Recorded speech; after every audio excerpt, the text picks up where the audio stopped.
1952 से अब तक विद्या भारती के स्कूलों में 1 करोड़ से ज्यादा बच्चे पढ़ चुके हैं। अब बड़ी तस्वीर पर आप गौर कीजिए। ये जो 1 करोड़ बच्चे इन शिक्षा संस्थानों से पढ़े हैं, ये बच्चे अब बड़े हो चुके हैं।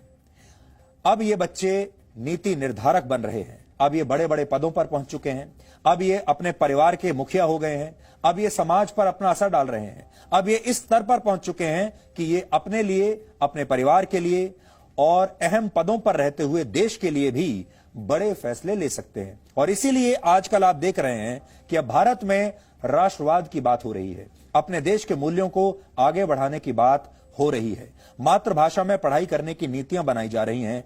और ये सब अचानक नहीं हुआ। अगर आपको ऐसा लगता है कि ये सब सिर्फ 5 साल में हो गया, 7 साल में हो गया, 2014 के बाद से ही हुआ है, तो ये गलत है। ये जो बदलाव है, ये बहुत धीरे धीरे हुआ है और इस बदलाव ने कई दशकों का समय लिया है। ये एक लंबे इंतजार और लंबे प्रयास का फल है। यहां गौर करने वाली बात यह भी है कि राहुल गांधी को अपनी राजनीति में अलीगढ़ मुस्लिम विश्वविद्यालय से कोई परेशानी नहीं, जबकि उसके संस्थापकों ने देश की आजादी की जगह मुसलमानों के लिए यह समझाया, ताकि मुसलमानों को पढ़ने के लिए समझाया ताकि वो हिंदुओं से पिछड़ न जाएं। यूनिवर्सिटी के नाम में मुस्लिम यूनिवर्सिटी डाला, यह कहते हुए कि यह सिर्फ मुसलमानों के लिए है। और यही वो सोच थी जिसने आगे पाकिस्तान को जन्म दिया। राहुल गांधी को पश्चिम बंगाल चुनाव में फुरफुरा शरीफ के अब्बास सिद्दीकी से कोई परेशानी नहीं, जबकि वो खुलेआम मुसलमानों की राजनीति करते हैं, अलगाववाद की बात करते हैं। राहुल गांधी को असम में all India United democratic front के बदरुद्दीन अजमल से भी कोई परेशानी नहीं, कोई आपत्ति नहीं, पर राष्ट्रीय स्वयंसेवक संघ के स्कूलों से उन्हें बहुत ही परेशानी है। देश को राहुल गांधी की सोच का सच बताने के लिए आज हमने ये तय किया कि हम बाहर निकलेंगे और आरएसएस द्वारा संचालित कुछ स्कूलों में जाएंगे, क्योंकि हो सकता है आप लोगों के मन में भी आरएसएस द्वारा संचालित स्कूलों को लेकर बहुत सारी गलतफहमियां भर दी गई होंगी। और ये गलतफहमियां और ये दुष्प्रचार सेकुलरिज्म के नाम से होता है, धर्मनिरपेक्षता के नाम से होता है, और अपने आप को लिबरल बताने वाले नेता, बुद्धिजीवी, पत्रकार, बड़े बड़े ऑथर, लेखक, ये सारे लोग सेकुलरिज्म के नाम पर आरएसएस पर हमला करते हैं और ये कहते हैं कि इन स्कूलों में कट्टरवादी शिक्षा दी जाती है। इसलिए आज हम आपको ऐसे ही स्कूलों में लेकर चलेंगे। आप खुद अपनी आंखों से इस ग्राउंड रिपोर्ट के जरिए देखिए कि इन स्कूलों में आखिर होता क्या है। ओम भूर्भुवः स्वाहा तत्सवितुर्वरेण्यं भर्गो देवस्य धीमहि धियो यो नः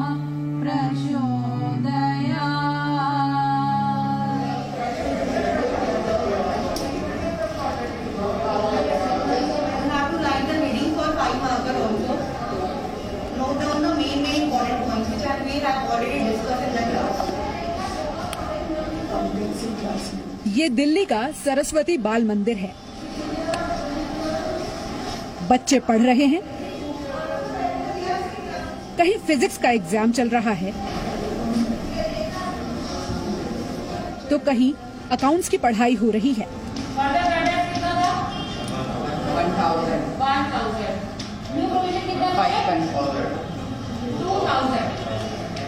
ये बच्चे आज राहुल गांधी से कुछ कहना चाहते हैं। इस पॉइंट को जरूर करना।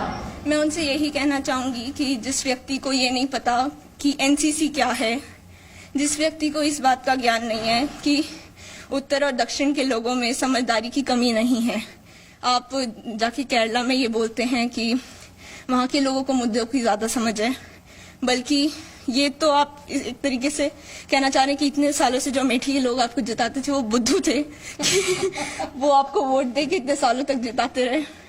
आपकी बहन यूपी में प्रचार करती हैं और आप जाके बोलते हैं वहाँ के लोग बेवकूफ हैं। तो people are smart, they understand things. पहले तो उनको अधूरा ज्ञान है और जब अधूरा ज्ञान हो तो कुछ भी ऐसे नहीं बोलना चाहिए, कुछ इन्फॉर्मेशन कलेक्ट करके बोलना चाहिए। वो कभी भी हमारे स्कूल में आए नहीं है लेकिन फिर भी उन्होंने कुछ भी बोल दिया जो उनके मन में आया। तो पहले तो ये गलत था, इतने बड़े लीडर है वो पार्टी के, तो उनको ऐसे नहीं बोलना चाहिए था और उनको सार्वजनिक रूप से माफी मांगनी चाहिए। किसी भी बच्चे को आतंकवादी से कंपेयर करना इतने बड़े पार्टी के लीडर की सोच दर्शाता है। मैंने कभी भी इतना एक्सपेक्ट नहीं किया था कि इतने बड़े बड़े लोगों की इतनी छोटी सोच भी हो सकती है। एक शायर है वसीम बरेलवी, उन्होंने कहा है उसूलों पर जो आंच आए तो टकराना जरूरी है। और इसीलिए यहाँ जो बच्चे हैं वो अपनी अलग अलग बातों के जरिए सिर्फ ये बता रहे हैं कि वो क्या पढ़ रहे हैं, क्या बनना चाहते हैं, और अगर कोई उनके स्कूल के बारे में, उनकी शिक्षा पद्धति पर सवाल उठाता है तो उसे वो क्या जवाब देना चाहते हैं। राहुल गांधी के बयान पर आरएसएस के स्कूलों में पढ़ने वाले बच्चे क्या सोचते हैं, ये तो आपने सुना। अब ये भी सुनिए कि यहाँ पढ़ाने वाले शिक्षक राहुल गांधी के लिए क्या संदेश लाए हैं। अब हम आपको कुछ ऐसी बातें बताते हैं जो आपको सिर्फ और सिर्फ सेवा भारती के तहत आने वाले स्कूलों में ही देखने को मिलेगी। यहाँ भारतीय मूल्यों को समझाने वाली संस्कारपरक शिक्षा दी जाती है। अभिभावक संपर्क यानी जिसे आप पीटीएम यानी पेरेंट्स टीचर मीटिंग के नाम से जानते हैं, ये इन स्कूलों में कैसे निभाई जाती है। अभिभावक संपर्क के लिए स्कूलों में पढ़ाने वाले टीचर्स यानी आचार्य साल में 1 या 2 बार बच्चों के घरों में जाते हैं, घर के माहौल से परिचित होते हैं और बच्चे के विकास पर माता पिता से चर्चा भी करते हैं। विद्या भारती के विद्यालय सीधे आरएसएस के द्वारा संचालित नहीं है। विद्या भारती के विद्यालयों के दृष्टि से सभी प्रदेशों में समितियां हैं जो रजिस्टर्ड है। उसके बाद विद्यालयों में अनेक प्रांतों में वहाँ विद्यालयों की समितियां भी रजिस्टर्ड है जो वहाँ के रजिस्ट्रार ऑफ सोसाइटीज के एक्ट के अंतर्गत चलती हैं। कुछ ट्रस्टों के द्वारा चलाई देखो जो पब्लिक ट्रस्ट है, और इसलिए उन सभी का सभी प्रकार से ऑडिट होता है। शैक्षिक दृष्टि से सरकार के द्वारा निरीक्षण होता है तो उनको मालूम रहता है हमारे यहाँ क्या विषय चलते हैं, क्या पुस्तकें चलती हैं। आर्थिक दृष्टि से भी जो पूछा था राहुल गांधी ने प्रश्न उठाया कि इनका पैसा कहाँ आता है, तो जो फीस आती है उसके माध्यम से पैसा आता है। बाकी समाज से अनुदान एकत्रित करते हैं और उनका सबका विधिवत ऑडिट किया जाता है। स्वामी विवेकानंद की तस्वीर के बिना हर स्कूल अधूरा है। भारत माता की तस्वीर, भारत का नक्शा, माँ सरस्वती की वंदना के बिना प्रार्थना अधूरी है। स्कूल में न तो राजनीति की बातें होती हैं, न किसी धर्म को मानने या न मानने की। क्रिएटिव आर्ट्स, खेल कूद और अलग अलग प्रतियोगिताओं में मेडल जीतने वाले बच्चे यहाँ जरूर मिलते हैं, और हाँ, प्रेरणा देने वाले संदेश भी। मैम, को करिकुलर एक्टिविटीज में एजुकेशन का एंटरटेनमेंट पार्ट है, और जिसको हम नाम देते हैं एंटरटेनमेंट या एजुटेनमेंट। तो उसमें स्पोर्ट्स आता है, म्यूजिक आता है, डांस आता है, उसमें डिफरेंट एक्टिविटी, ड्रामेटिक्स आता है उसके अंदर।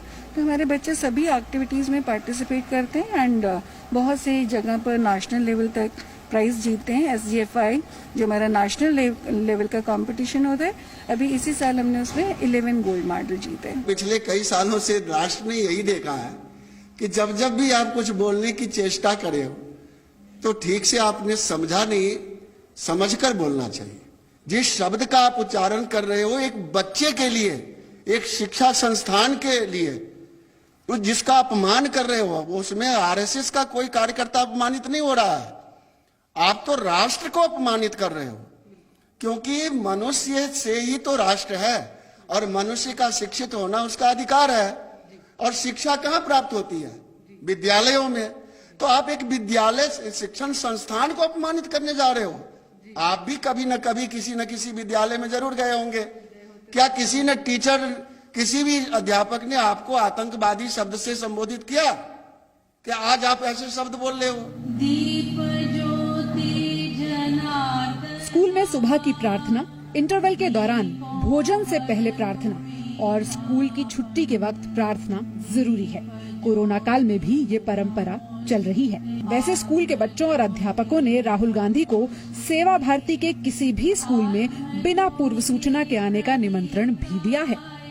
राष्ट्रीय स्वयंसेवक संघ की विद्या भारती के तहत आने वाला ये एक और स्कूल है, और अगर इस स्कूल के बारे में किसी को और ज्यादा जानकारी या ज्ञान प्राप्त करना है तो हम ये भी बता दें कि इस वक्त स्कूल में नर्सरी कक्षा से लेकर 9वीं तक के एडमिशन खुले हुए हैं। Pooja Makkar, Zee media, Delhi. Presenting B News app available on Google Play and App Store. Download it now.